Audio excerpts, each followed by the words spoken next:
सुप्रभातम। प्यारे बच्चों, आज मैं कृतिका के पहले पाठ इस जल प्रलय में का सारांश सुना रहा हूँ।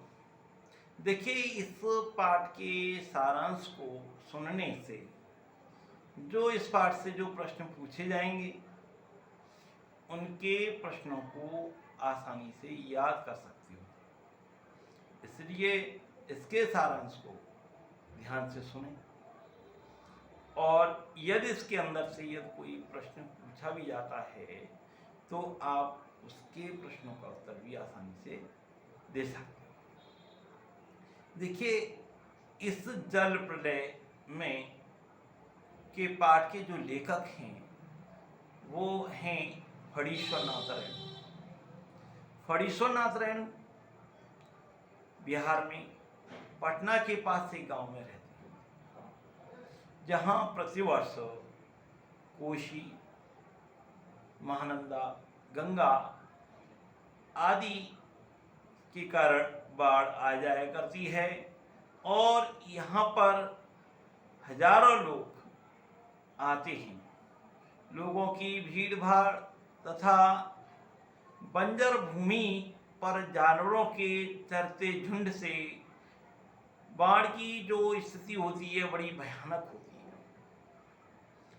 और यहाँ बड़ा ही भयानक यानी अंदाजा ला सकते हैं बाढ़ का।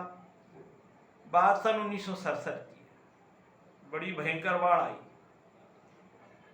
शहर और मुख्यमंत्री निवास तक डूबने की खबर चारों तरफ फैल गई। लेखक बाढ़ के प्रकोप को देखने के लिए अपने कवि मित्र के साथ अपने घर से निकलते हैं और जैसे ही घर से निकलते हैं तो आने जाने वाले लोगों से बाढ़ के विषय में जानकारी जब वो प्राप्त करते हैं तो उन्हें मालूम होता है तो वे आगे बढ़ते हैं।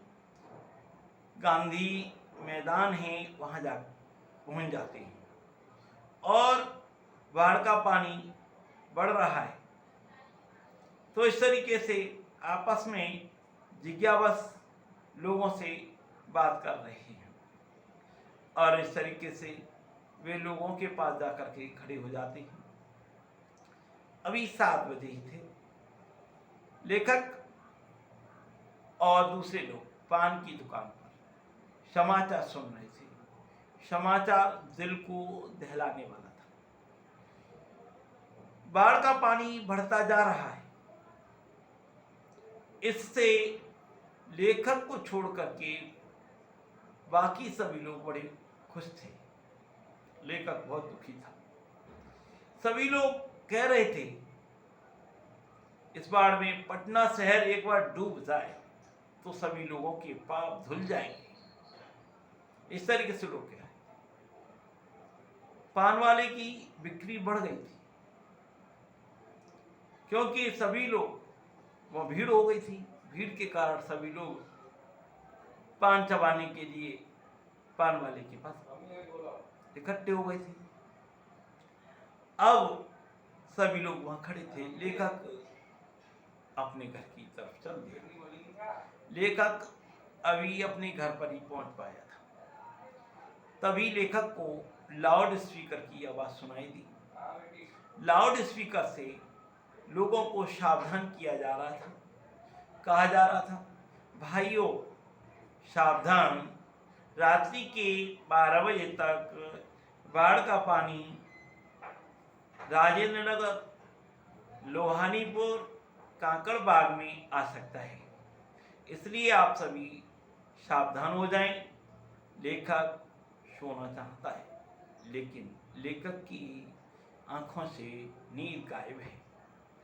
लेखक सोचता है चलो कुछ लिखा जाए। लेखक कहते सोचता है क्या लिखूं, इसलिए सोचता है चलो पुरानी यादों में पुरानी यादें तरोताजा कर ली जाएं। तो लेखक सोच रहे हैं और उसे 1947 की बाढ़ याद आ जाती है जिसमें लेखक अपने गुरु के साथ नाव पर सवार होकर केरोसिन, माचिस और पकाई दवा, पकाई घाव की दवा आदि जो जरूरी सामान है नाव में लेकर के लोगों की मदद करने के लिए निकल पड़ती है और वहाँ लोगों की मदद करते हैं। इसके बाद 1949 में महानंदा ने भी बाढ़ का जो कहर बरपाया था वो भी याद आ जाता है लेखक को।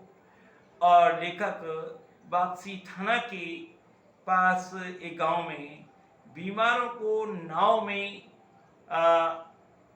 ले जा रहे थे, तभी बीमार लोगों के साथ का एक कुत्ता उस नाव में सवार हो जाता है और उनको कैंप तक पहुंचाने जा रहे थे। तभी वो जा रहे थे तो उन्हें पहाड़ी के एक टीले पर कुछ लोग एक ऊंची सी स्टेज पर वहाँ बलाही डांस करते दिखाई देते हैं। कुछ लोग मछली भून करके खा रहे हैं। उन्हीं में से एक काला नटुआ साड़ी पहन करके दुल्हन के हाव भाव को दिखा रहा है।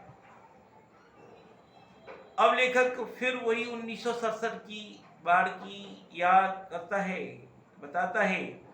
बाढ़ का पानी जब राजेंद्र नगर में घुस गया तब नाव पर कुछ लोग फिल्मी अंदाज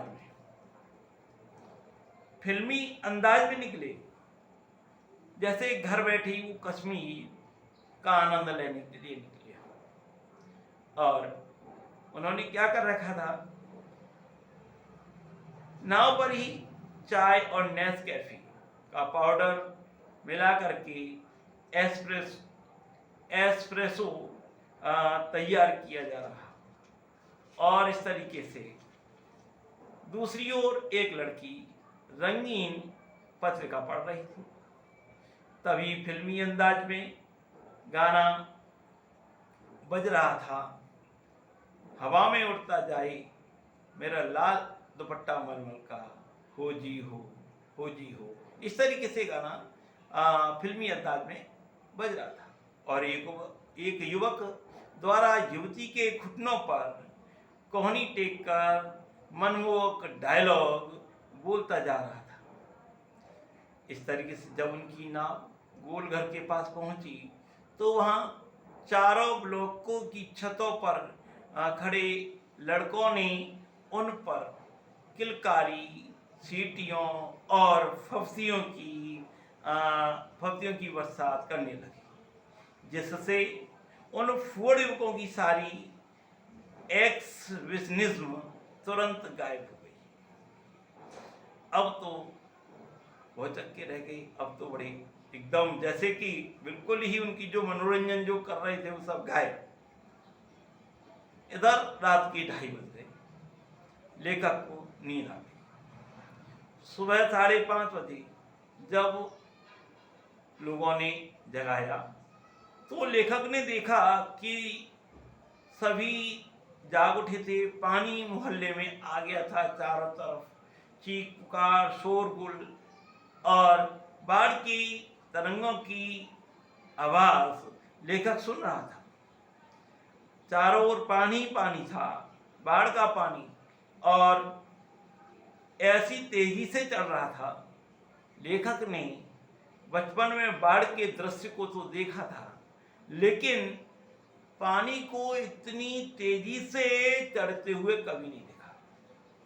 लेखक ने पहली बार इतनी तेजी से चढ़ते हुए पानी को देखा और इस तरीके से पानी चढ़ता जा रहा था और लेखक इस भयानक दृश्य को जब याद करता है तो बड़ा ही यानी एकदम अंदर से डर जाता है। तो इस तरीके से ये उनकी कहानी मैंने आपको उनका कहानी का सारांश सुनाया, तो ये आपको अवश्य पसंद आया होगा। धन्यवाद।